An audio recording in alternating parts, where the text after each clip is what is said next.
para naman ha aton delightful Philippines. Ari Brigada Jam Kuwasta.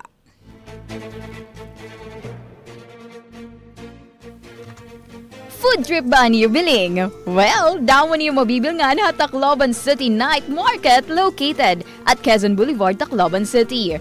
Duro dilain yung street foods sa niyo makikitan ha night market. Sugadan mga tusok-tusok, siomay rice, an exotic nga balut penoy, o bunay with developing embryo sungan chicken skin.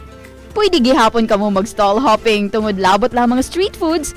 May mga nakahilera gihapon nga mga barbecue stalls sa night market nga nagbabaligyahin mga magrasa nga barbecue nga papadisan hin puso o kanon nga ginputos halukay hin lubi usa nga tradisyonal nga pamaagi ha paglutuhin bugas. Kung ginuuhaw ka mo, sagot na yan ni Mr. Buko Juice. Hilera gihapon kasi ang nagbabaligyahin Buko Juice nga fresh from the farm.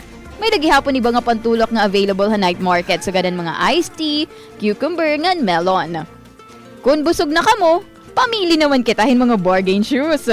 Damo niyo mapagpipilian nga sapatos sa night market sugadan sneakers, black shoes, baby shoes, high heels o sandal. Tanan ini, pasok lah budget. Di rin naman makukumpletan OOTD kung wari kasulot. May dagihapon kasi mga ukay-ukay hinbado nga nakahilera sa pitlan mga pagkaon. Bisan second hand, pak na pakan OOTD. Naka-aura ka na, pasok pa budget.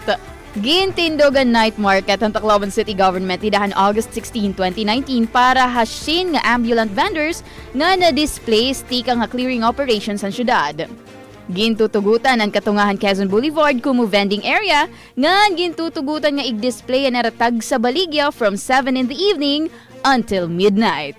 Para delightful Philippines in the heart of changing lives, ini hi Brigada Jam Cuestahan, Brigada Tacloban, the Music and News Authority. Ang programang ito ay inihatid sa inyo ng Fast Relax, kasangga sa bawat aray.